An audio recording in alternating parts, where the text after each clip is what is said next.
Hey guys, welcome back. It is Thursday, November 29th. We're right here in Chattanooga, 4 p.m. We are announcing that we're doing this every single day, every single week, work day at 4 p.m. Eastern, direct from Chattanooga. We will provide live market updates, cover breaking news and commentary about what's happening in the freight market and how it will impact you over the next 24 to 72 hours. With that said, I want to bring us back to the weather map, and our weatherman, Nick Austin, is going to cover what has happened in California. This is a massive storm, Nick. It's pretty big. We're talking about at least 2 feet of snow in a lot of the highest elevations of the Sierra Nevada mountains right here in eastern California, right near the Nevada border. South Lake Tahoe and surrounding areas, all those mountains right there where you see all that blue, that's really heavy snow coming down. And it's going to continue all day and all through the evening and maybe even some of the overnight hours.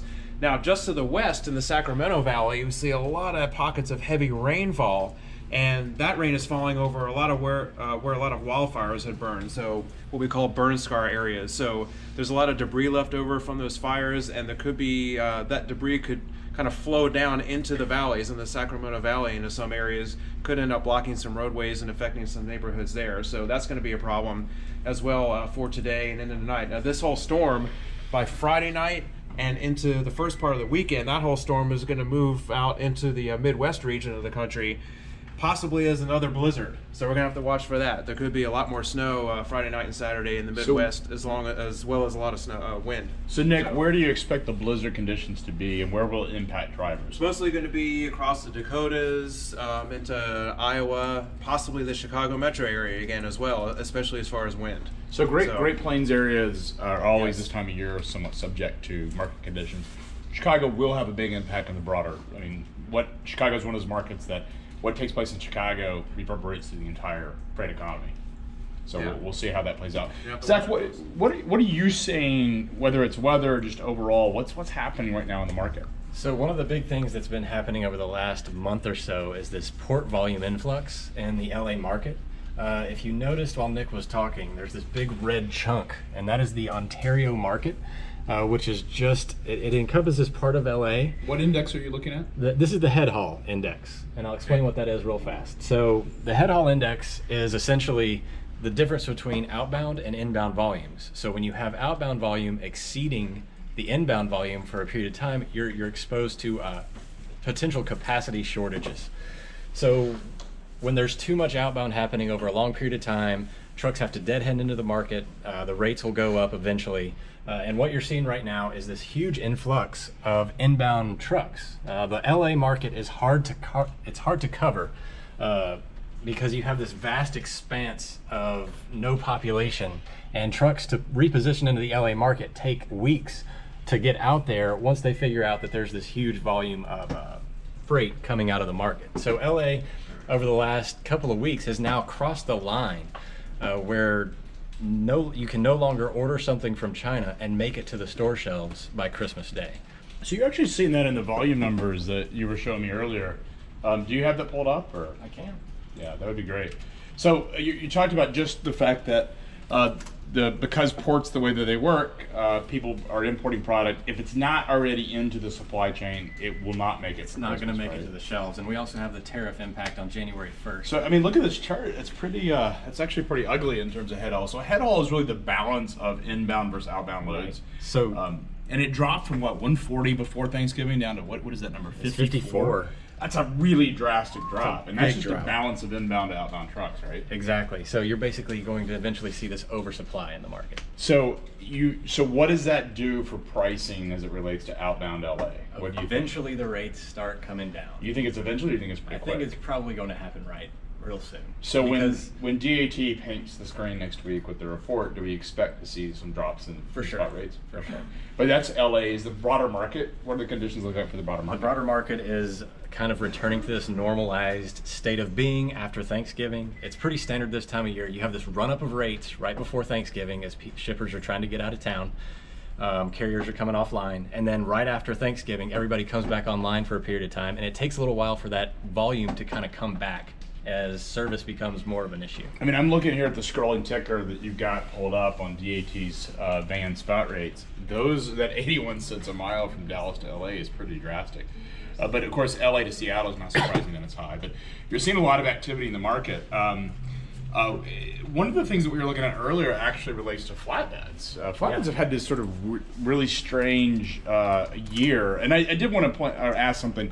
You said a normal market. Nothing about 2018 is normal. So what does that mean when you say normal market? So when I say normal, I mean it's starting to cool off, come back down to reality, balance in the marketplace in general.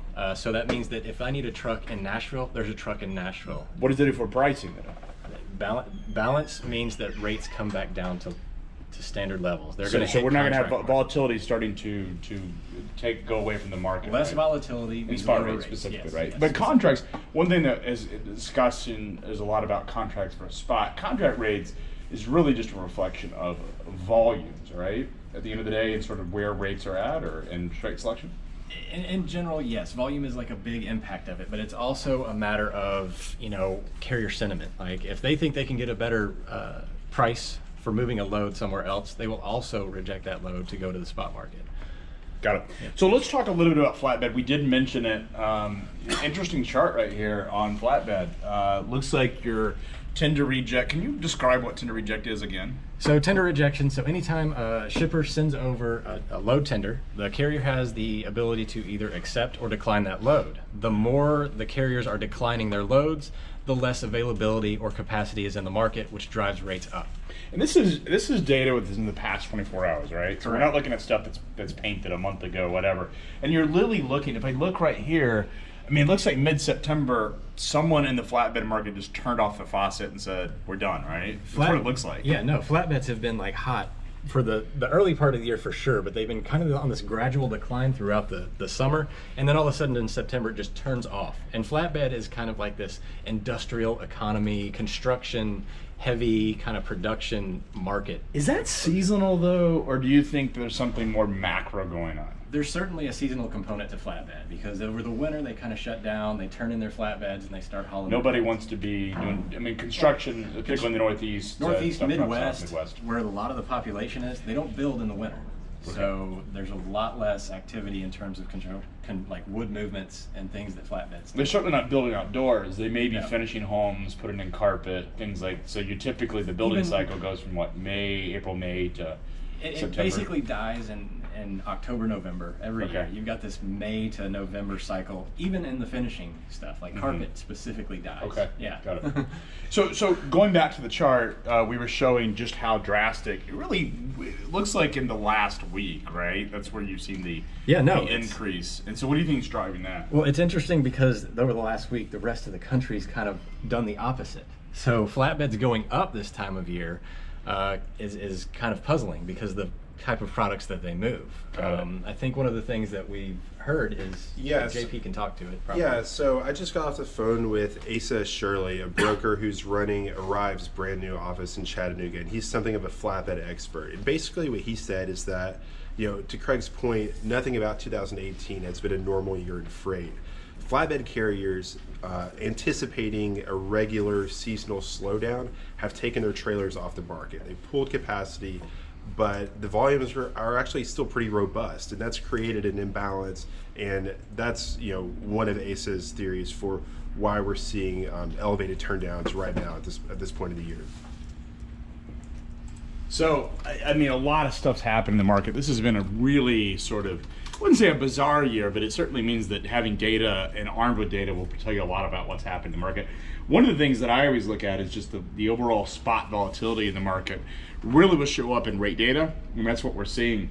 In fact, you can look here at the DAT national rate that Zach has pulled up. Look at that Thanksgiving surge. And that's all related to just pre-Thanksgiving activity where drivers were off the road. You mentioned it in your weekly update, is that don't take in spot increases in inflation to say that the market is improving. It's really just the fact that drivers have left the market, right? Exactly. It's like a short-term capacity situation. So yeah, but right here, this is sort of what we've seen since September to November, and it looks like you're not seeing those rapid. If this was a traditional commodity or in the equities market, if that bid-ask spread, the difference between the high and the low is quite narrow. And it's narrowed quite a bit, which means, except for these sort of anomalies you have around the holidays, but we're seeing much tighter markets. You mentioned the lack of volatility. You meant going back to the standard market. You think that's going to continue into next year? Yeah, I think we're seeing this kind of, everything's been really hot for the last year and a half. Things are starting to cool off a lot. We've had a lot of stabilization over the last couple of months. It just can't. I think our chief economist has even said it's not sustainable to grow at 4.2% GDP, in a long term. So I had a major shipper, quite large, reach out to me 2 days ago and said, "Hey, I heard the market update that you guys talked about rate increases.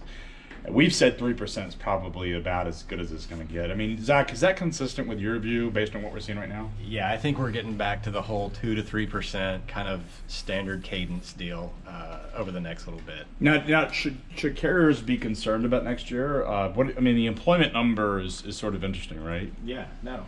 And the employment levels for transportation, truck transportation in general, have been very good. Some of the best numbers that we've seen, in historically.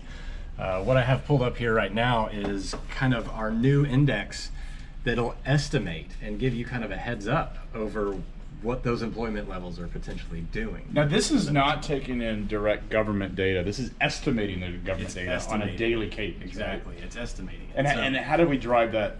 That number is driven by just market activity, right? The fundamental data that we've got. We have a lot of proprietary information that has direct exposure to what's happening immediately. Government data is heavily lagged. So things like fuel consumption, ELD data, electronic transaction IoT, data is built all of into. that is They're built really into. sophisticated. The guys upstairs, all the data scientists. The super smart guys sitting above us. That we can't put, yeah. So one of the things I'm looking right here is it looks like about this. So we did see some level of increase from October. Looks like you're right at about 1.5 million truck drivers in the for-hire market. It looks like you're going to finish about 1.510 is what I'm saying. Is that right? Yeah, and keep in mind it does appear to be flattening a little bit because this is not seasonally adjusted. Okay. So we should see some seasonal impact here in the next month or so because January is the dead month for truck transportation. And drivers, this is not reflected on owner-operators. It's really the driver employees, right? Yes. And so those drivers that were employees driving trucks are now working warehouses. Perhaps they're spending more time with their family. They're just, that turnover is actually impacting the amount of driver availability, right? For sure. I mean, there's not a lot of, it's not as attractive as a job as it used to be. Got it. For sure.